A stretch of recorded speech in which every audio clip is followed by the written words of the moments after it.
কিছুদিন আগে কাকামণিরা আমাদের বাড়িতে এসেছিল ঘুরতে, আর তখনই আমরাও বেরিয়ে পড়লাম সবাই মিলে আর একটা জায়গায় দর্শন করতে। চলো তোমাদের সাথে শেয়ার। ভারতের পশ্চিমবঙ্গ রাজ্যের পূর্ব বর্ধমান জেলার এক প্রাচীন শহর কালনা।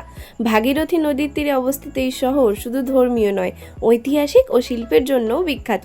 টেরাকোটার অপূর্ব শিল্প, প্রাচীন রাজবাড়ি আর 108 শিব মন্দিরের অনন্য স্থাপত্য রয়েছে। সব মিলিয়ে কালনা সত্যিই এক রত্নভাণ্ডার। কালনা রাজবাড়ির কমপ্লেক্স তৈরি হয়েছিল 1800 শতাব্দীতে বর্ধমানের রাজাদের শাসনামলে। এটি একসময় রাজপরিবারের আবাসস্থল ও ধর্মীয় অনুষ্ঠান পরিচালনার কেন্দ্র ছিল। রাজবাড়ির ভেতরে প্রবেশ করলে চোখে পড়বে একের পর এক মন্দির, রাজরাজেশ্বর মন্দির, প্রতাপেশ্বর মন্দির, ললিতা মন্দির, আরও অনেক অনেক মন্দির। প্রতিটি মন্দিরে আছে টেরাকোটা বা পোড়ামাটির চমৎকার কারুকার্য, যেখানে পুরাণ, রামায়ণ, মহাভারতের কাহিনী, নাচ গান ও সাধারণ মানুষের জীবনের দৃশ্য ফুটে উঠেছে।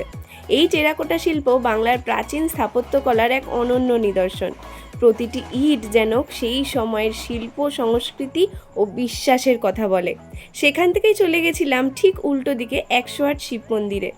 কালনা রাজবাড়ির বিপরীতে ভাগীরথীর অপর পারে অবস্থিত বিখ্যাত 108 শিব মন্দির কমপ্লেক্স।